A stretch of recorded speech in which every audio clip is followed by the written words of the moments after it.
जो गुरु ये कह दे कि मैं ही भगवान हूँ। उन्होंने एक पुस्तक भी लिखी, ज्ञान गंगा, मुझे किसी ने भेंट की थी। मैंने ज्ञान गंगा में पढ़ा तो सारी की सारी बुराई ही लिखी है उसके अंदर, दूसरों की बुराई।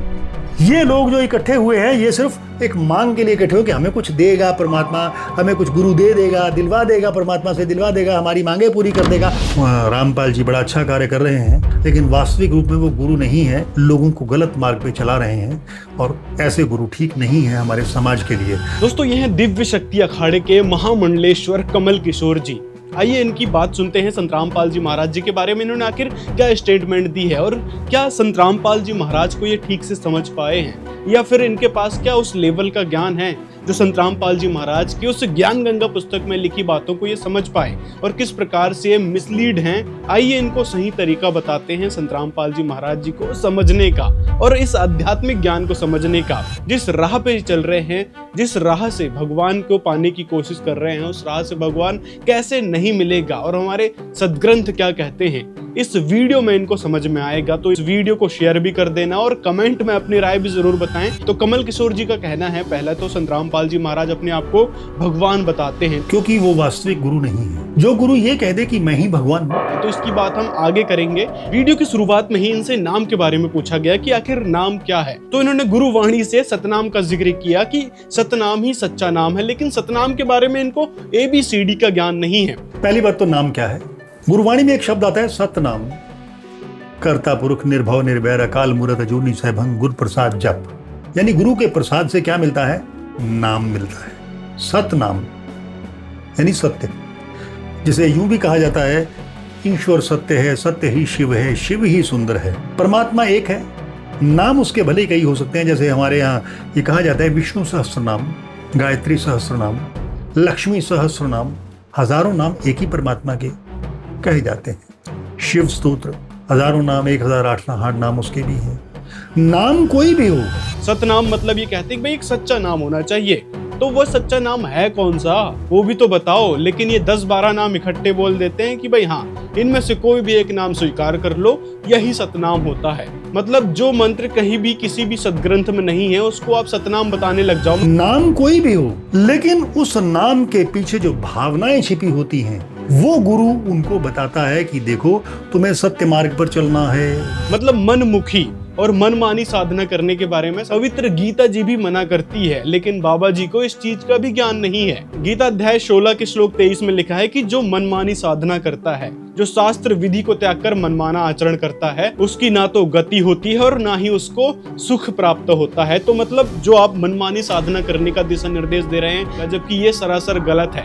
संत रामपाल जी महाराज कहते हैं कि हमने शास्त्र अनुकूल भक्ति करनी चाहिए, उस यथार्थ मंत्र का जाप करना चाहिए जिसको गुरुवाणी में सतनाम कहा है। फिर यहाँ देखो एक पुराण संगली हिंदी के पृष्ठ 84 पर राग भैरव महला पहला पौड़ी 32। महला पहला का अर्थ है गुरु नानक देव जी की मुखारविंद से उच्चरित वाणी।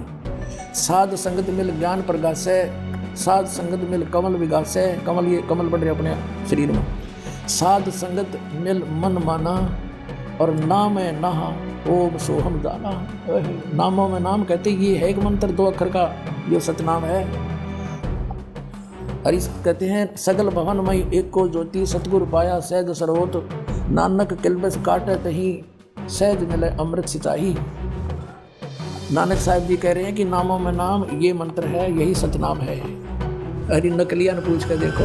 और साथ में गीता अध्याय 17 के श्लोक 23 में ओम तत्सत इति निर्देशः ब्रह्मणः त्रिविधः समर्थः है। तो ये जो 3 अक्षर का मंत्र है, उस परमात्मा, उस सच्चिदानंद घन ब्रह्म को पाने का, उसकी यथार्थ विधि से हमको जप करना पड़ेगा।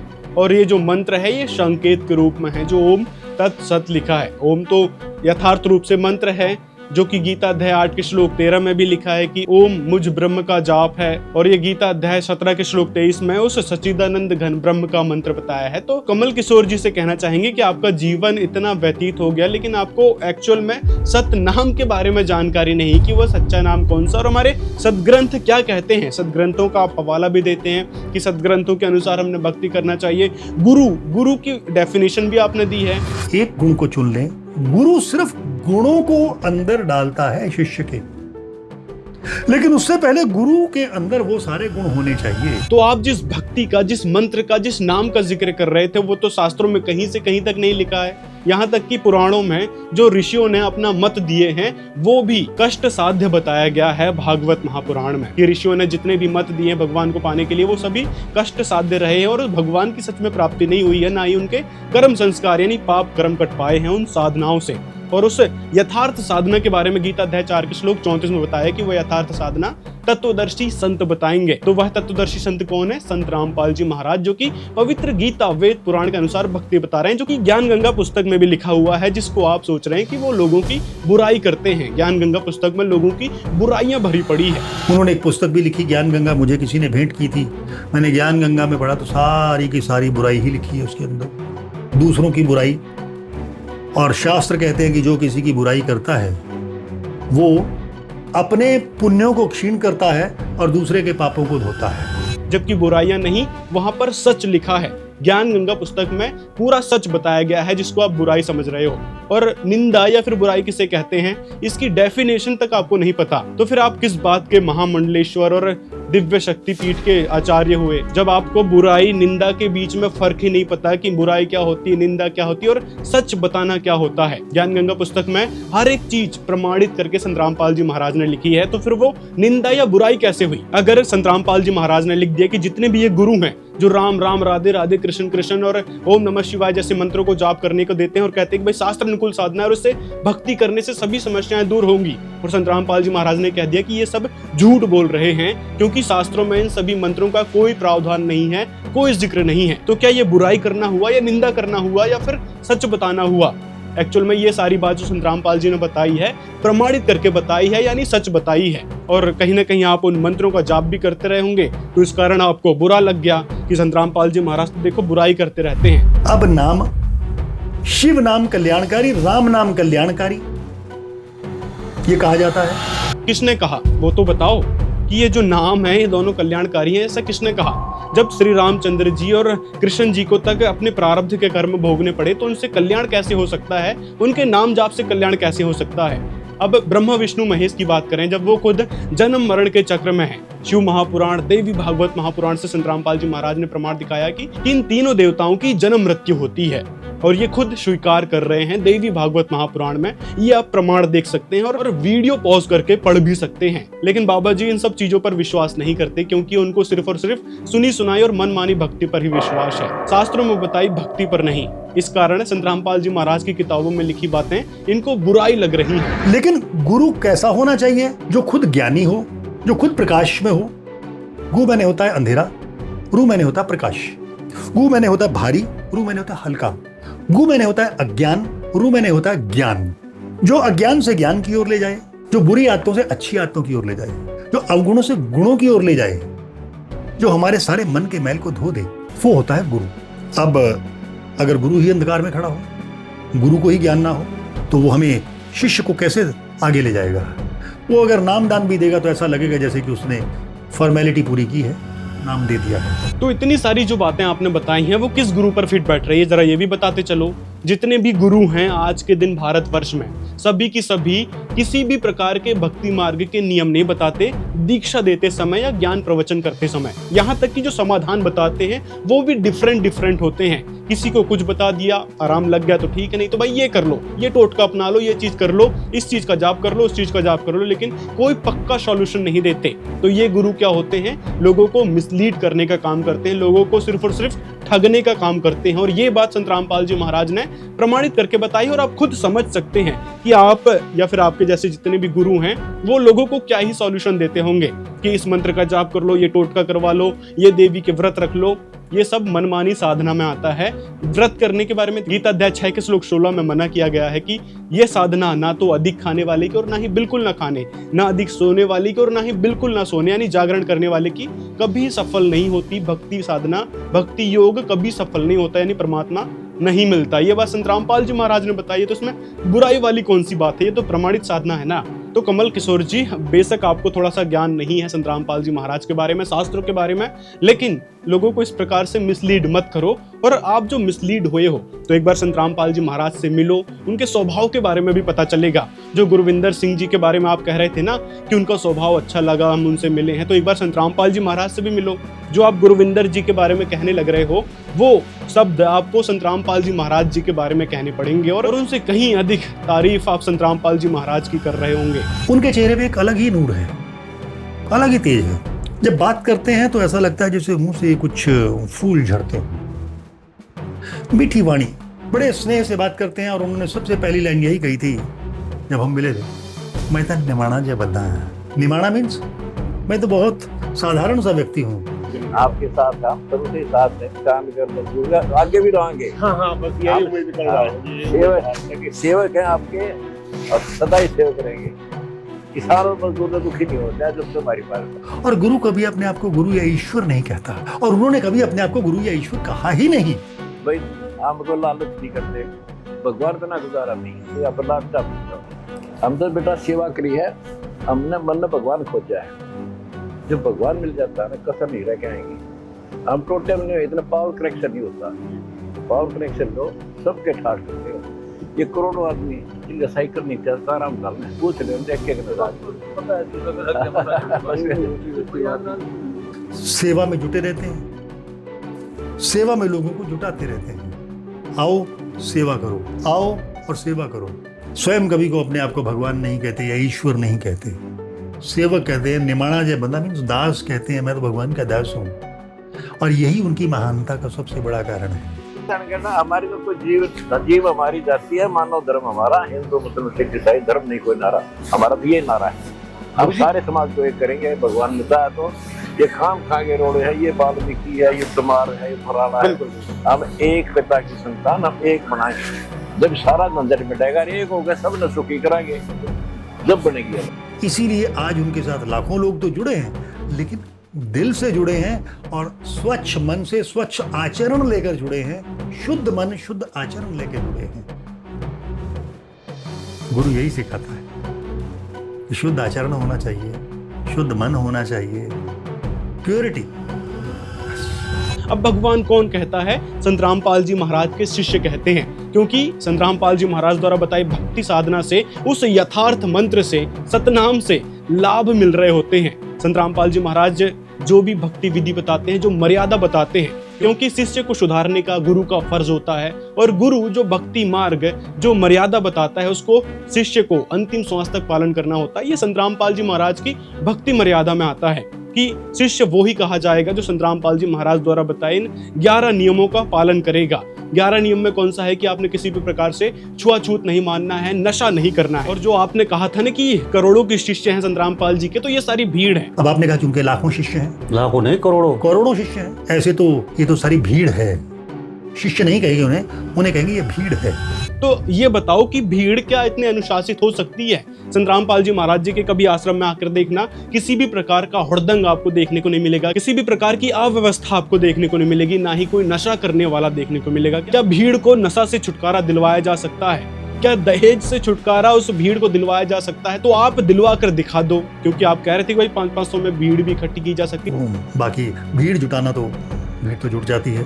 अगर मान लीजिए कि किसी रैली में भी भीड़ जुटानी हो तो चाहे तो 500-500 रुपये दे के आप भीड़ जुटा लें, भीड़ तो तब भी जुट जाएगी। वो 500 रुपये दे के जुड़ी है, कोई दूसरे तरीके से जुटाता है, कोई दूसरे तरीके से जुटाता है, भीड़ तो जुट जाती है। तो 500-500 में इकट्ठी भीड़ करो और उनको नशे से छुटकारा दिलवाओ जरा, कि वो आजीवन कभी नशा ना करें, कभी भी दहेज ना लें, छुआछूत को ना माने, जाति पाति के भेदभाव को भी ना स्वीकार करें। संतराम पाल जी महाराज ऐसा समाज तैयार कर रहे हैं, उनके भक्त हर प्रकार से नियम में रहते हैं। तो ये होते हैं असली गुरु, जो कि शिष्य को सुधारने का काम करते हैं। वो गलत दिशा में चल रहे होते हैं तो उनको सही दिशा में लाने का कार्य करते हैं। संतराम पाल जी महाराज के जितने भी करोड़ों में अनुयायी है ना, वो भीड़ नहीं, वो सच में उनके भक्त हैं जो नियम मर्यादा में रहकर चलते हैं, अनुशासन का पालन करते हैं, उनके हर एक आदेश का पालन करते हैं। और अन्य जितने भी गुरु हैं, उनके चेलों को देख लो, कोई तो नशा करता पाएगा, कोई ताश खेलता पाएगा, कोई हुड़दंगबाजी करता पाएगा, कोई सैर सपाटे करता पाएगा, लेकिन संतराम पाल जी महाराज के शिष्य कभी ऐसा कुछ नहीं करते। अन्य गुरु के शिष्यों में तो कोई रिश्वत लेते पाता है, कोई भ्रष्टाचार करते पाता है। आप इस समय देख सकते हो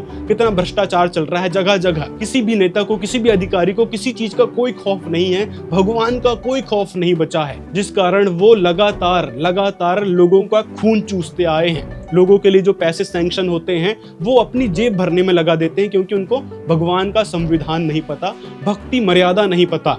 भक्ति तो वो करते हैं, जैसे आप लोगों ने, आप जैसे कई सारे मंडलेश्वर हैं, गुरु हैं, उन्होंने जो भक्ति बता दी वो करना शुरू कर दिया। बस घंटी बजा दी, अगरबत्ती धूप बत्ती लगा दी, जल चढ़ा दिया, कहीं नहाने के लिए ड्रामेबाजी करने चले गए, तीर्थ स्नान करने। सिर्फ यही ड्रामेबाजी उन लोगों ने सीखी है और लोगों को ठगना सीखा है। और वहीं दूसरी तरफ संतराम पाल जी महाराज हैं, जो कि धर्म नीति का पालन करते हैं। धर्म नीति में सबको एक समानता का दर्जा दिया जाता है, साथ में जो रिश्वतखोरी, भेदभाव, मिलावट और चोरी जारी सभी चीजों से संतराम पाल जी महाराज छुटकारा दिलवाते हैं। और यही होती है असली गुरु की पहचान, जो कि संतराम पाल जी महाराज ही एकमात्र हैं। कोई विरला गुरु होता है पूर्ण, तो करोड़ों में एकमात्र गुरु हैं संतराम पाल जी महाराज। करोड़ गुरुओं में, वैसे पूरे विश्व में एकमात्र पूर्ण गुरु हैं संतराम पाल जी महाराज, जो कि अपने अनुयायियों को सही दिशा प्रदान कर रहे हैं, भक्ति देकर उनको लाभ भी दे रहे हैं, जिस कारण उनको भगवान कह रहे हैं उनके सारे के सारे शिष्य, क्योंकि गुरु को भगवान तुल्य कहा जाता है। गुरु गोविंद दो खड़े काके लागू पाए, और बलिहारी गुरु अपना जिन गोविंद दिया मिलाए। मतलब गुरु को भगवान तुल्य समझा जाता है, तब वो गोविंद यानी परमात्मा मिलता है। तो यही सीख संतराम पाल जी महाराज के भक्त अपनाते हैं। और संतराम पाल जी महाराज अपने आप को शुरू से लेकर अभी तक दास कहते आए हैं, कि हम सिर्फ दास हैं, उस परमात्मा के भेजे हुए एक गुरु मात्र हैं, जो लोगों को सुधारने के लिए आए हैं, लोगों की समस्याओं को दूर करने के लिए उस परमात्मा ने शक्ति दी है। तो महात्मा जी, आप एक बार मिलो संतराम पाल जी महाराज से, आपकी सारी शंका क्लियर होगी और आप बड़ाई करते, संतराम पाल जी महाराज के गुणगान करते थकोगे नहीं। ऐसे गुरु हैं संतराम पाल जी महाराज। तो अपनी भ्रांति को भी हटाओ कि संतराम पाल जी महाराज अपने आप को भगवान कहते हैं। दूसरी बात, ज्ञान गंगा पुस्तक में बुराइयां लिखी है, निंदा करते हैं संतराम पाल जी महाराज, तो वो बात भी आपकी गलत सिद्ध हो गई है, क्योंकि संतराम पाल जी महाराज हमेशा सच्चाई बताते हैं, शास्त्रों के आधार पर भक्ति बताते हैं, ना कि किसी भी प्रकार से बुराई करते हैं। ज्ञान गंगा पुस्तक में एक्चुअल में सभी सदग्रंथों का निचोड़ है। जो जितने सदग्रंथ है आपने पढ़े नहीं है, या फिर अन्य जितने गुरु जिन्होंने सदग्रंथ पढ़ रखे, जो अपने आप को गीता मनीषी और शास्त्रों के मनीषी माने बैठे हैं, लेकिन वो खुद अंधकार में जी रहे हैं, तो लोगों को क्या ही दिशा दिखाएंगे। वो खुद मनमानी भक्ति कर रहे हैं, तो लोगों को क्या सच्ची भक्ति बताएंगे, क्या सतनाम देंगे। तो एक्चुअल में इस समय, आज के समय में संतराम पाल जी महाराज जी वह पूर्ण गुरु हैं, जो यथार्थ भक्ति विधि बताते हैं। तो आपसे निवेदन है, एक बार संतराम पाल जी महाराज के प्रवचन सुने, उनसे मिलें और ज्ञान गंगा पुस्तक की सही तरीके से रिसर्च करें और शास्त्रों से मिलान करें कि क्या ये बात लिखी है वो सच है नहीं है। जैसे गीता अध्याय 18 के श्लोक 66 में जो व्रज शब्द है, व्रज का क्या अर्थ होता है? जाना, चलना, प्रगति करना, मतलब जाना होता है व्रज का। लेकिन जो गीता मनीषी है उन्होंने क्या कर दिया? व्रज का अर्थ आना कर दिया, कि मेरी शरण में आ। तो कहने का मतलब है कि संतराम पाल जी महाराज किसी की बुराई नहीं करते, सिर्फ और सिर्फ सत्य भक्ति बताकर लोगों को सुखी देखना चाहते हैं। पहले इनके बारे में जो लोगों ने बताया था कि ये अच्छे संत नहीं हैं, लेकिन जब इनकी लीला हमें दिखाई दी, लगभग 13-14 साल जेल में रहे, लोगों की नज़रों में हिसार में रहे, और इन्होंने वहाँ पर बैठ कर के जो लीलाएं रची, और इन्होंने गरीब किसान मजदूर को सपन में देखा कि आज देश का किसान, हरियाणा का किसान परेशान है, उनका पानी निकलवाने के लिए पंप दिए, पाइपें दी, उनका पानी निकाला। फिर एक नज़रिया गुरुजी ने देखा तो उन्होंने अन्नपूर्णा मुहिम के तहत एक योजना चलाई, उनको खाने के लिए, कपड़े पहनने के लिए और ज़रूरी सामान भेजने का काम किया। उसके बाद शिक्षा के बारे में इन्होंने बहुत अच्छा किया, जो बच्चे पढ़ नहीं सकते थे उनको पढ़ाने के लिए भी बहुत विशेष मुहिम चलाई। इसके साथ साथ जिनके पास रहने के लिए मकान नहीं था, उनका भी गरीबी देख करके अपने भगत भेजकर, जो मकान 2 साल 3 साल में पूरा नहीं हो सकता था, वो उन्होंने 15 और 20 दिन में बना करके एक कोठी गांव के मौजूद सरपंच के माध्यम से घर की चाबी भेंट की। और आज हरियाणा ही नहीं, अन्य राज्यों में भी ऐसे आवास मकान बनाकर गुरुजी के आशीर्वाद से दिए। आपकी काशी में भी मदद पहुंचाई?